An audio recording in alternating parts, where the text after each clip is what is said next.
I decided to do something today, which is download a Kindle book, and I was very ready to be very cross, um, really cross, because there's a new book out which is called You Grow Girl. And on the front cover, it's for 9 to 13-year-olds, it's for girls going through puberty. And on the front cover, there was, let me just move this because I can't see myself. Thanks, TikTok. On the front cover, amongst all the, uh, oh, I think I've just done that myself. Oh, I don't know TikTok. I'm rubbish at it. Anyway, on the front cover of the book, there is a girl in a binder. So there's all different girls going through puberty, and there's a girl in a binder. And then repeated on page 35 and 41, there is also, well, it shows pictures of breasts. So all around the page on page 35, let me see if I can find it for you and I will show you. Um, I don't even know how to do this properly. Um, there is a picture um, of loads of different breasts drawn on, drawings of breasts to make girls feel normal. And there's, instead of breasts, there is two scars,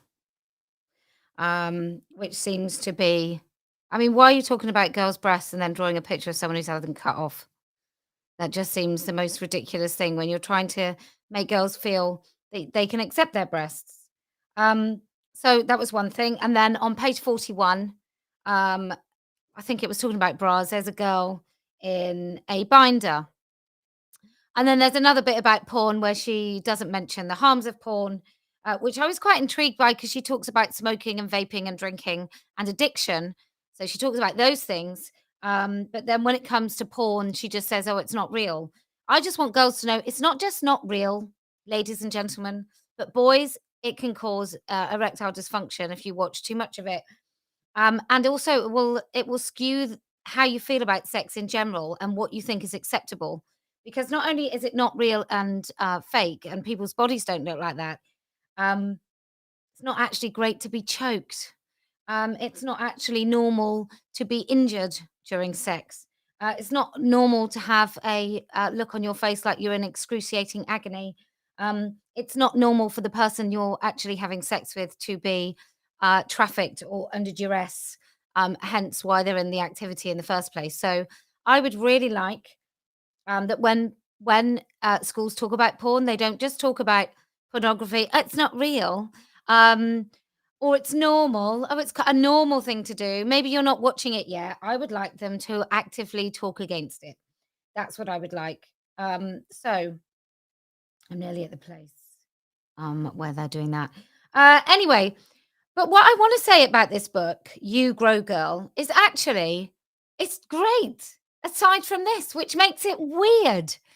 It makes it completely unfathomable why somebody who clearly wants to impart their knowledge, she's a mother, she's a mixed race woman, she's a doctor, she seems level headed, she seems like a really nice person. She talks about her personal experiences. Um, and it's great because it does have girls who have clear, visible disabilities, physical disabilities. Um, and it also things like it talks about anxiety and it talks about expectations and friendships and boyfriend and girlfriends and so on. And so I think it's such a shame that she ruins it with this normalization of amputating healthy breasts. I don't really know why she does that. She doesn't use gender assigned at birth. She doesn't use that nonsense. She does say on your birth certificate. I mean, she does touch upon this and not really very much. Um, you know, so I I really appreciate that. Um, it would be nice if she spoke against it because I think at this point, if you're not speaking against taking puberty blockers and having bits of your healthy body sliced off, then you really are contributing to the problem.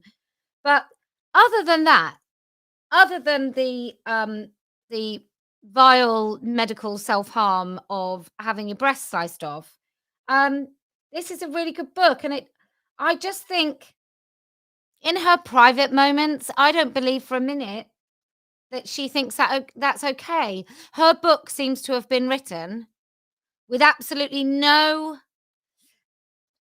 Let me put it this way. I would quite happily put £100 on the fact that she wrote this book and then her publisher asked her to insert a couple of trans images or so on, so she didn't look like she was excluding girls who want to slice their breasts off. That's what I honestly think. Because she uses girl, woman, um, female all the way through. She talks about periods. She talks about girls having periods.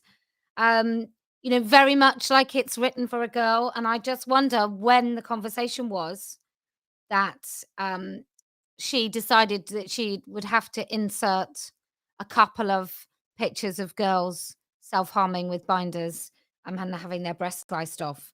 So I was intending, I really thought a bit like that breast book years ago that I went to. I really thought there would be much more about the slicing off of breasts and why it would be great to slice somebody's breasts off and what make the motivations behind that. But she really isn't promoting that at all. Um, However, I really would like to see. Here we are. So there's. Okay. I don't expect we're going to be able to show you. There's for the TikTok people. That's one of the images. Completely unnecessary to have. And then you people just trying to show. It's because my light's too bright. It's just not going to work. No. Let me see if I can try. No, it's not going to work. Anyway, that's one of them. And then for TikTok only, here is the other one, which I think is just a little bit insane and unnecessary. There. So TikTok, whilst you have different shaped breasts at the top, you have the breast sliced off. And that is a page that says, don't worry if your friends need to wear a bra before you. It's common to feel self-conscious about body changes. And then it just talks about getting to know your breasts, getting to realize that this bit of your body is here to stay. And well, not here to stay. That would be, she'd probably be accused of being transphobic. But I just think the front cover of that book has got someone wearing a binder, which will then send the message to everyone that binder is fine. That wearing a binder, and I actually think that what she could have done there, and she still wouldn't have lost all her trans inclusion colours, but what she could have done in that particular bit where she discusses breasts, that some people hate their breasts so much they want to wear a binder, and then she could have said what the harm from wearing a binder is, and not done any of this nonsense about there's a safe way to wear a binder, because we all know that there is no safe way to wear a binder. There's no safe way to put bandages across your breasts, because it causes um, breast tissue damage permanently. So if you change your mind about hating your breasts, you have no choice. You may have ruined them anyway. It will also can restrict your breathing. It means that you can't do exercise. It sometimes can restrict your breathing so much so that you can't even speak very well. It can even cause spinal damage, and it can break your ribs, amongst other things. So wearing a binder there is no safe way to wear a binder. The best thing you can do if you really hate your breasts is just get used to it. Just get used to it. Just stop being so self-absorbed and stop being so worried about what everybody else thinks of you, and just accept that that's part of your body, and there will come a time that you accept what you look like. So that's the way it is. And somebody on TikTok, you can tell that people on TikTok are totally some of the people on TikTok, A, are quite young and naive, and B, have have swallowed the propaganda hook, line, and sinker. And it makes me think that maybe they haven't had enough study of history where they understand what propaganda is and how it works. So, what you have is you have them thinking that having breasts is the same as having cancer, or having breasts mean cut off, or being bound and crushed is actually life saving. What they don't understand, what they don't know, all these kids on TikTok, is what they don't know is actually there is no evidence to support the idea that you are more likely to commit suicide if you think you're the opposite sex. In fact, there is so little evidence that still the most likely group of people in the United Kingdom and in America to kill themselves are men aged 45 to 59. And that will be regular men. That won't be men that wear dresses. That will be regular men. So, um, there, that's what I'm going to say about that. Um, for those of you on TikTok, I've already talked about filters.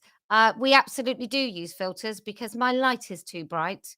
And so that's what we do on TikTok. If you want to see what I actually look like, you can switch to YouTube. It's really, really easy. But I'm so delighted you're watching because you might actually learn something.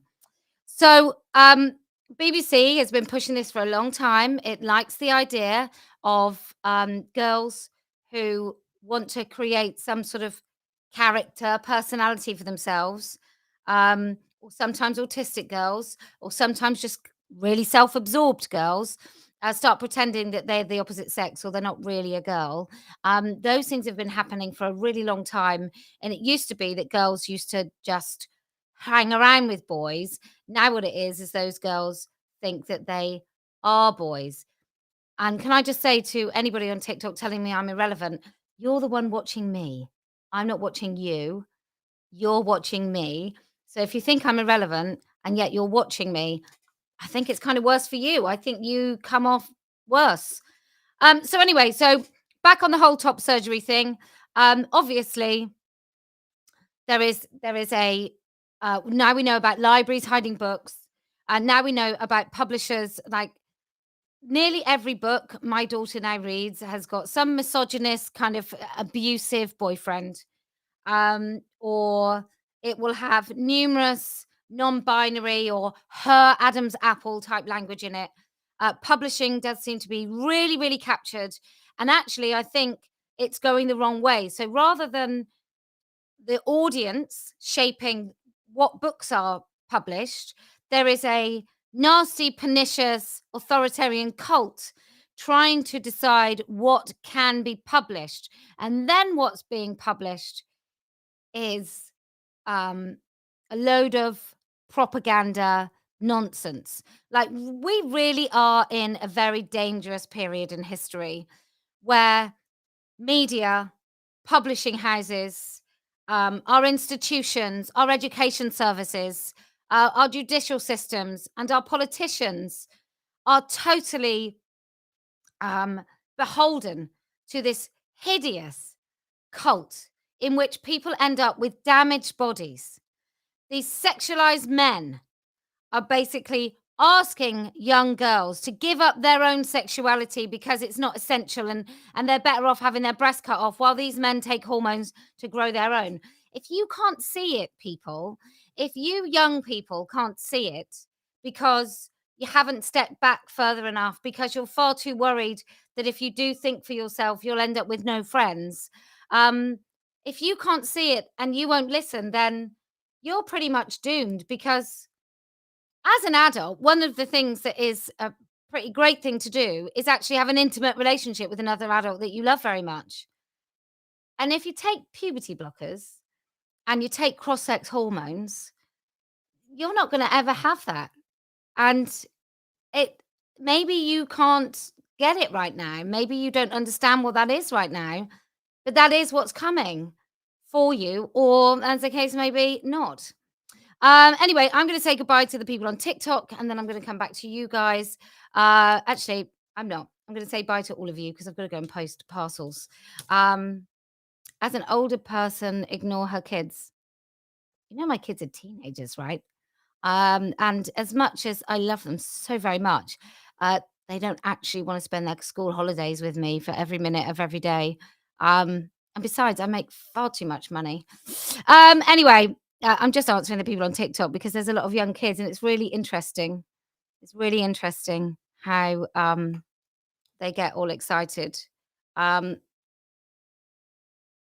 Fun, fun, fun. Okay, so if you can, even if you're young, if you can, think for yourself logically. Ask yourself, why is it that Big Pharma would want to create